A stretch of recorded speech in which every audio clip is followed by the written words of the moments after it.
A demência é um termo usado para descrever sintomas associados à deterioração da função cerebral, afetando a memória, o raciocínio e a capacidade de realizar atividades diárias. Estudos sugerem uma possível conexão entre certos hormônios e o risco de desenvolvimento de doenças neurodegenerativas. Além disso, deficiências nutricionais, incluindo falta de vitaminas e minerais essenciais, podem desempenhar um papel na saúde cerebral e potencialmente influenciar o risco de demência. Manter uma dieta equilibrada e nutritiva, associada a um estilo de vida saudável, continua a ser uma estratégia crucial para promover a saúde do cérebro e possivelmente reduzir o risco de demência. Mas quais cuidados devemos ter? Qual a gravidade da doença? Para essa e outras perguntas, acompanhe o Bendita Hora. Muito bem, nós estamos aqui com o Dr. Daniel Bratan, já te falei, você conhece, é uma referência no Brasil aí da endocrinologia, mas uma referência também aí de todo o tratamento hormonal, reposição hormonal. E é uma pessoa que eu confio, mas confio muito, muito mesmo, né? Pela sabedoria e também pela profundidade naquilo que ele traz, naquilo que ele vive e fala. Doutor, essa questão da demência, né? Existe essa relação da demência com esse desequilíbrio hormonal? O desequilíbrio hormonal, com o desequilíbrio alimentar, com o paciente sedentário. E o engraçado é que, se a gente pegar os dados, né, o índice de Alzheimer está aumentando, o índice de demência cerebral também está aumentando, né, e grande parte, por exemplo, se a gente pegar o Alzheimer, hoje tem uma estimativa aí que, né, mais de 44% dos casos de Alzheimer tem a ver com deficiência hormonal. Então, assim, poxa, quer dizer, essas mulheres, né, a maior incidência foi em mulheres. Mulheres? Mulheres, que a gente mantém uma taxa hormonal mais adequada, principalmente o estradiol, né? O grande culpado Sim. ali é o estradiol. Essas mulheres vão ter menos incidência? Vão.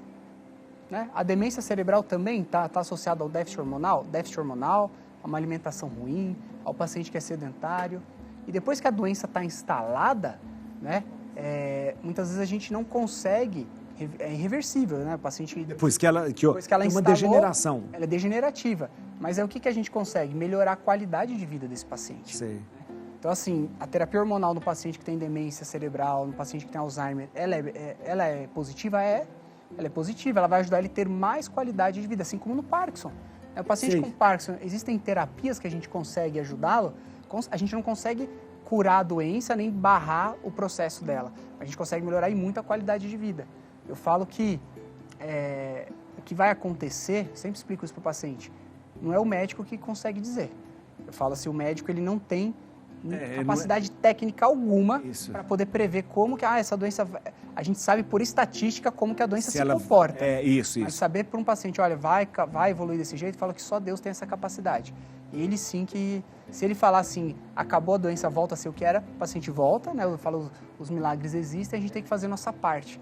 Então, a gente vai lá e faz nossa parte. A gente falar para o paciente, olha, você tem tanto tempo, a sua doença vai evoluir dessa maneira, em tantos meses você não vai estar andando. É impossível. Esses fatalismos, às vezes, que existe.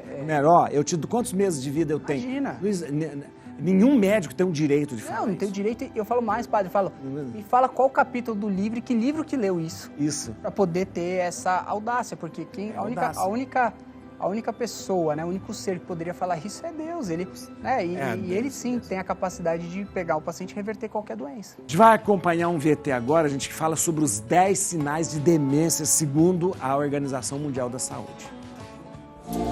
A Organização Pan-Americana de Saúde montou um teste interativo com algumas perguntas que podem ser sinais de demência. Não é um teste definitivo, mas serve de alerta para procurar um médico caso você responda a maioria das perguntas com um sim. Pergunta 1. Você esquece acontecimentos ou informações importantes? O declínio da memória, principalmente da memória de curto prazo, é o mais comum dos sintomas iniciais de demência. As pessoas com esquecimento normal conseguem se lembrar de outros fatos associados ao que esqueceram. Por exemplo, elas podem não recordar momentaneamente o nome do vizinho, mas sabem que a pessoa com quem estão conversando é o vizinho. Pergunta 2. Você tem dificuldade para realizar tarefas habituais? Muitas vezes, as pessoas com demência têm dificuldade em tarefas diárias tão corriqueiras que geralmente nem pensamos na maneira de fazê-las. Elas podem não saber a ordem correta de vestir as roupas ou as etapas do preparo de uma refeição. Pergunta 3. Você já teve algum episódio de desorientação em relação ao tempo ou ao lugar? Às vezes, esquecemos o dia da semana ou aonde estamos indo, mas as pessoas com demência podem se perder de lugares conhecidos, como a rua em que moram, esquecer onde estão ou como chegaram lá, e não saber como voltar para casa. Pergunta 4. Você tem problemas com imagens, cores ou percepção espacial? A pessoa com demência pode parecer diferente do habitual de uma maneira difícil de especificar. Ela pode se tornar desconfiada, irritável, deprimida, apática ou ansiosa e agitada, principalmente nas situações em que os problemas de memória causem dificuldades. Pergunta 5. Você perdeu o interesse no trabalho ou nas atividades sociais?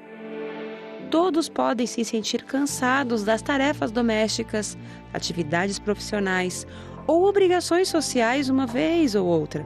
Entretanto, a pessoa com demência pode se tornar muito passiva, permanecer sentada em frente à televisão por horas, dormir mais que o habitual ou parecer que perdeu o interesse em hobbies.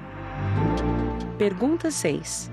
Você esquece onde deixou as coisas ou põe objetos em lugares estranhos? Qualquer um pode esquecer temporariamente onde deixou a carteira ou as chaves de casa. A pessoa com demência pode pôr objetos em lugares estranhos, como um ferro de passar dentro da geladeira ou um relógio de pulso no açucareiro. É preciso estar sempre atento ao seu estado físico e mental para uma vida duradoura e plena. Falei Organização Mundial da Saúde, mas na verdade é a Organização Pan-Americana de Saúde. Não, mas eu esqueço muito. Aliás, eu esqueci hoje, faz a parte da OMS. Eu esqueci hoje que tinha reunião do clero, sabia? Olha que coisa. Depois que tinha passado, e tá na agenda. Quando eu falei, oh meu Deus, oi? Esqueci de olhar a agenda. Doutor, a questão quando a gente fala às vezes, de esquecimento, de coisa, tá, demência, nem tudo é sinal de demência também, né? Isso porque nos dias de hoje, né, com muitas atividades, a gente acaba esquecendo uma coisa ou outra. Isso não quer dizer que a gente está abrindo um quadro de demência, um quadro de Alzheimer. Sei. Mas se a gente for pensar, né, alguns desses sintomas, as mulheres na menopausa, no climatério, elas apresentam. O esquecimento, né, às vezes elas esquecem onde deixou um celular. Não coloca no lugar estranho, mas esquece onde deixou. Mas isso não é sinal de que ela estava num processo de demência. Muito pelo contrário. Na verdade, essas mulheres elas têm a grande parte, deficiência de estradiol. Então, porque o estradiol ele é o regulador master, né? Ele é o que regula o cérebro inteiro dessa mulher. Então, assim, se estiver faltando estrogênio, o cérebro da mulher funciona de maneira adequada? Não. Então, obviamente, ela vai ter alteração cognitiva, vai ter lapso de memória, vai ter esquecimentos. Então, isso não quer dizer que ela está abrindo o quadro de demência. Por isso que isso tem que ser muito bem pontuado. Doutor, a gente fala de reposição hormonal e tal, mas existe também, além da reposição hormonal, existe também essa suplementação com as vitaminas. A questão da vitamina D.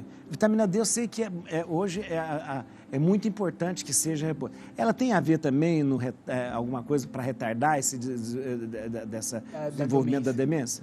A vitamina D, ela age em toda doença degenerativa, ela tem um papel importante. Interessante. Ela pode ajudar a doença a estabilizar mais. Né? Então, ela também ajuda esses pacientes a ficarem menos irritados, menos ansiosos, melhora a parte do sistema imunológico, mas ela tem um papel fundamental nessas doenças evolutivas degenerativas. Né?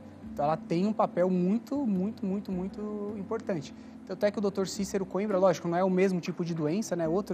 Até a via que a doença se manifesta é outra, mas nas doenças, por exemplo, degenerativas cerebrais, como a esclerose múltipla, esclerose lateral amiotrófica, são doenças evolutivas, né? São doenças, elas têm um caráter autoimune, mas tem essa característica de serem degenerativas e limitadoras, a vitamina D tem um papel fundamental. Olha que As interessante. pesquisas do Dr. Cícero Coimbra mostram isso, que quando ele colocava a vitamina D desses pacientes no nível alto, né, chamado alto, né, pela sociedade médica atual, os pacientes melhoravam alguns déficits. Né? E ele chegava com a vitamina D acima de 300, 350.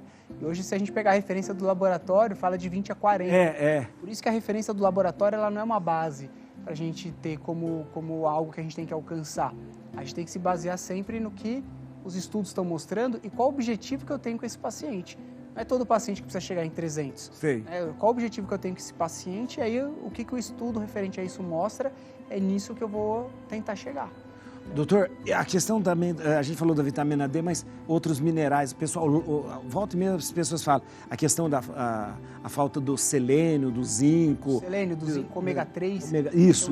Gordura importante. Isso é verdade? É verdade? É verdade. O selênio é um poderoso antioxidante. Ah. Né? E o selênio não é difícil a gente conquistar ele, porque ele na castanha do Pará, que é aquela castanha grande, de 2 a 3 castanhas por dia, a gente conseguiria manter o nível de selênio adequado no nosso corpo. 2? Basta? 2 a 3 castanhas do Pará. Como é fácil? Então, assim, é fácil. O ômega 3 hoje, quanto a gente tem?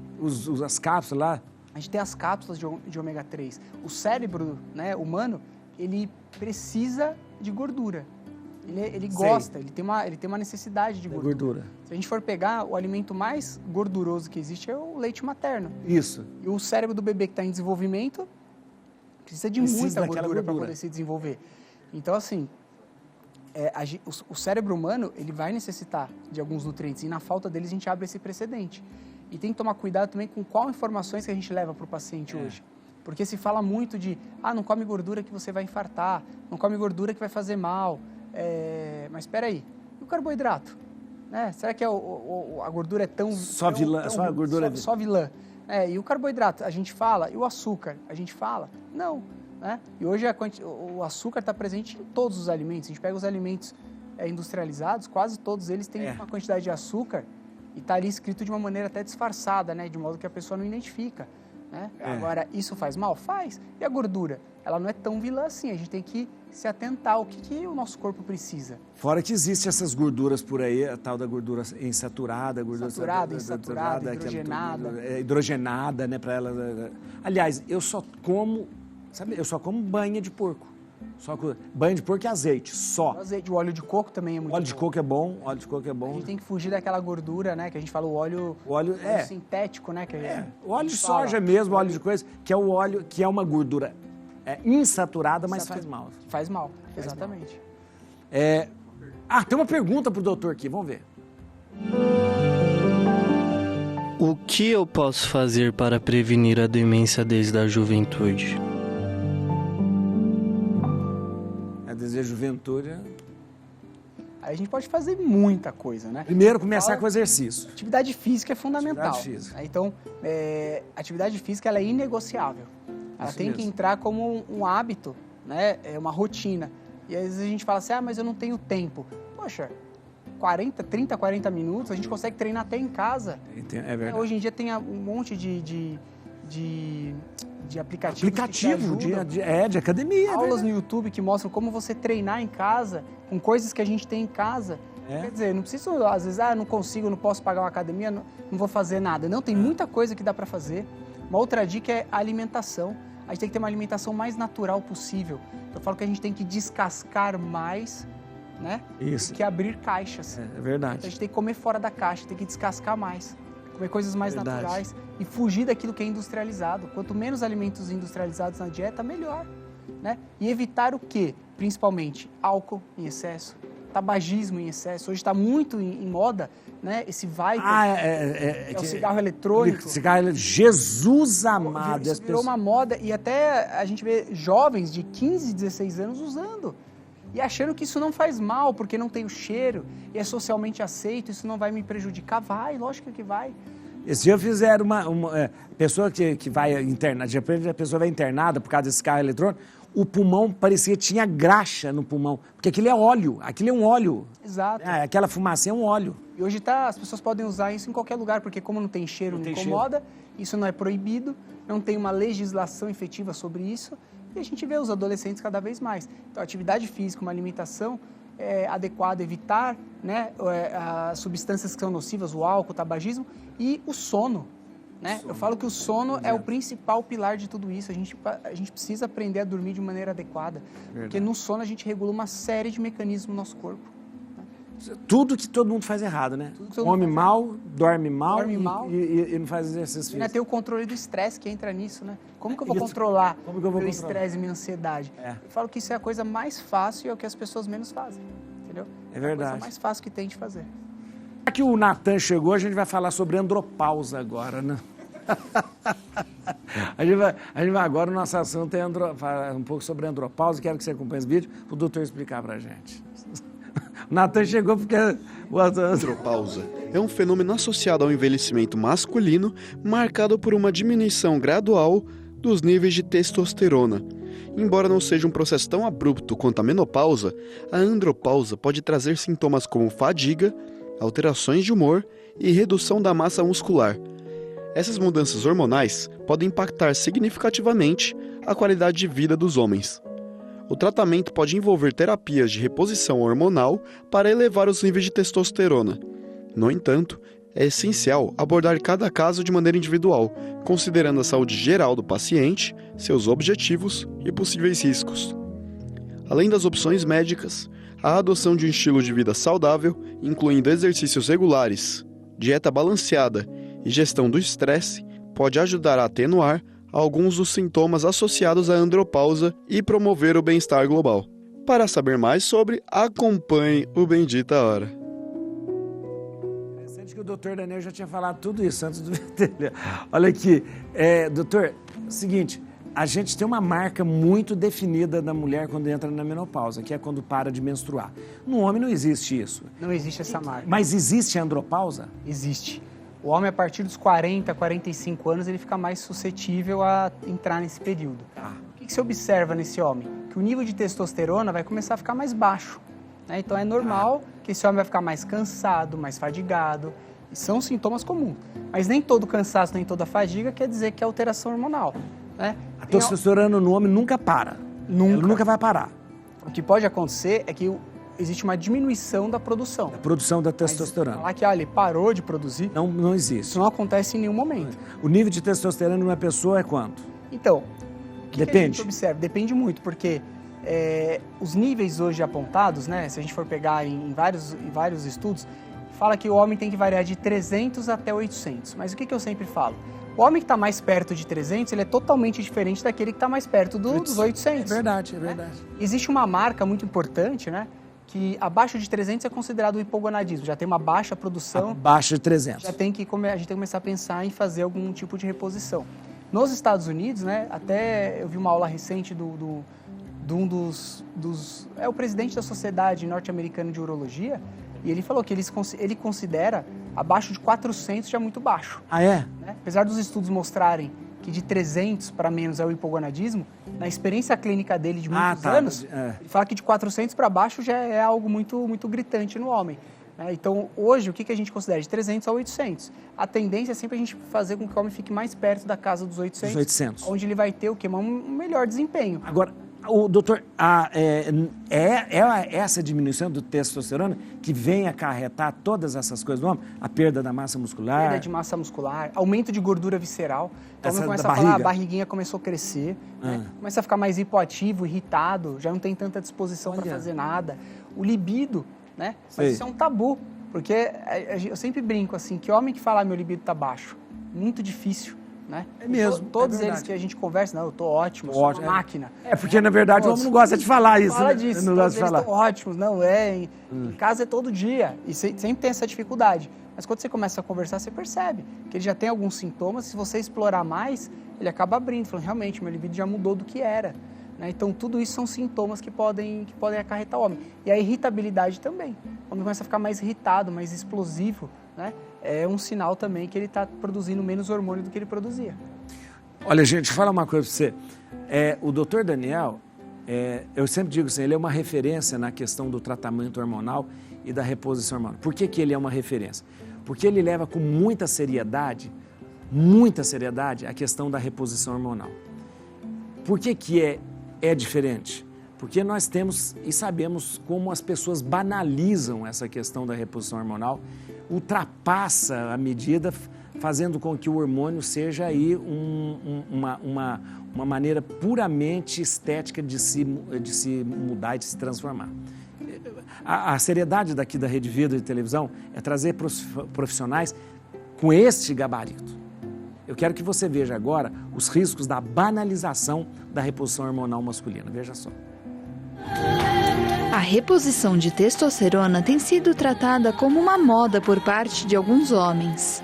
Isso porque ela traz benefícios como valorização do corpo, efeito anti-envelhecimento e aumento da libido. Mas é importante ressaltar que esses benefícios são principalmente para homens que realmente têm deficiência de testosterona, precisando de acompanhamento médico e exames para comprovar. Já para homens que fazem o uso estético do hormônio, há riscos que podem aparecer, como problemas cardiovasculares, infertilidade, câncer de próstata, doenças hematológicas e metabólicas. O uso desses hormônios precisa ser prescrito e indicado por endocrinologistas e apenas para quem realmente precisa. Se você realmente quer um bom condicionamento físico, o importante é estar sempre com os exames em dia e realizar exercícios físicos. Olha, eu volto a dizer, esse assunto eu gosto muito de tratar com o doutor Daniel, porque, como eu disse, é muito sério, muito sério. Muito sério. Doutor, a pessoa começa a fazer a reposição hormonal, ela começa a se sentir bem, logicamente. Exato. Bem e tal. Só que existe um acompanhamento, porque se ela se sente bem, a tendência da pessoa é falar assim, eu quero mais e quero mais. Tanto que existe um estudo que fala que 93% dos homens que fizeram terapia de reposição hormonal com implante, quiseram repetir após o segundo implante. É possível? É. O que a gente tem que se atentar? Primeiro, se esse homem tinha indicação de começar a terapia. Isso. Durante a terapia de reposição hormonal, qual que é o nível que eu mantenho, né, ele durante essa terapia? Qual a maior parte do tempo? Isso. Né? Como que ele está evoluindo? Os exames de acompanhamento, né, da parte cardíaca. Nunca ultrapassar o que é o limite do que é fisiológico, isso é muito importante. Isso, do que o corpo mesmo produz, né? Do que produziria. E hoje o que a gente percebe é que o paciente que tem complicação da terapia hormonal, geralmente é aquele paciente que está usando, não tem acompanhamento, ele usa em altas doses, com uma frequência errada, o tipo de hormônio, eles associam vários tipos de hormônios ao mesmo tempo, e isso faz com que traga alterações graves, como o principal acometimento cardíaco. Cardíaco. Doutor, por exemplo, quando se faz um acompanhamento de reposição hormonal, você está com um médico como você, o seu médico endocrinólogo, e ele vai pedindo exames periódicos e tal. Exato. Uma pessoa, ela que faz, eu não posso dizer que é tratamento, uma pessoa que de repente começa a se drogar, né, com, por exemplo, ela não tem nada, ela não tem nenhuma maneira de aferir os níveis que ela tem. Não tem. E aí ela vai repondo achando que, tô ficando bem, tô ficando ótimo, tô ganhando músculo, o músculo é saúde, peraí. Não é assim. Se passar o que é fisiológico, isso não vai ser saudável para o corpo. A gente hoje vê aqui, a gente vê isso muito em fisiculturistas, né? O tamanho que eles...